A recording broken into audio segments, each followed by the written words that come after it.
Cook County Sheriff Tom Dart says migrants are having other migrants go out and steal products from stores in Cook County in exchange for fake identification and work permits. This, of course, as the state continues to receive non-citizen migrants, foreign nationals, people claiming asylum. And while you've got some pretty heartwarming stories of Venezuelan migrants helping other non-citizen migrants learn English, you've got other stories like this that seems to highlight a real criminal problem in the overall migrant situation.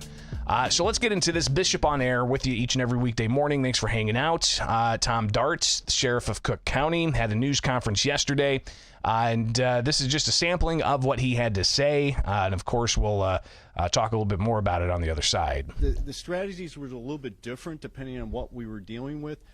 But there was organized retail theft, there was less organized, and then there was theft that we were getting that was coming from an area that we hadn't thought of before, which was from foreign nationals.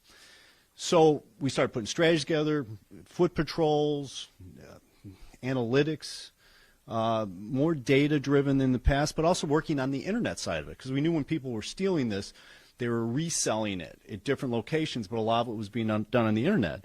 So there was a lot of different motives, a lot of different reasons, but the one number that kept jumping out at us is that every month we were getting more and more foreign nationals that we in the Chicago Police Department were arresting in the Michigan Avenue area for retail theft.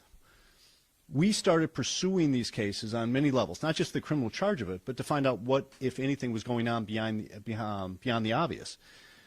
What we found was that in many cases, I'm not talking one or two, in many cases, upon interviewing the individual that we took into custody, they told us almost identical stories, that they were being either told to steal things to get money or specifically directed to steal specific things, all of which were then taken back to individuals where they were then being able to either buy or trade for Social Security numbers, cards, or American Permanent Residency cards.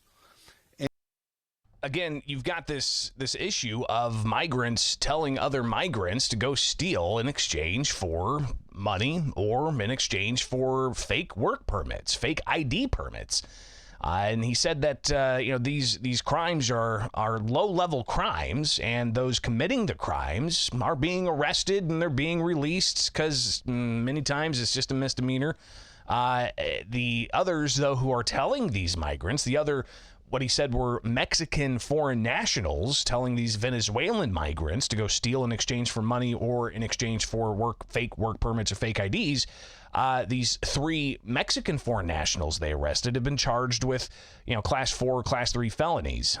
So clearly this is an issue. Now, Dart, he said that ultimately you've got this problem that the federal government needs to address. And he didn't necessarily want to wade into the waters of how that gets done, but he did indicate maybe making it easier to get work permits could alleviate this type of crime. But he also said that this is just one element of the retail theft that's been going on. And he didn't have an exact list of the items that were being stolen, but he hinted at it being like deodorant or, drugstore type of products. So not really super expensive products. He said this is a totally separate class of retail theft than what they typically see with the high-priced retail theft.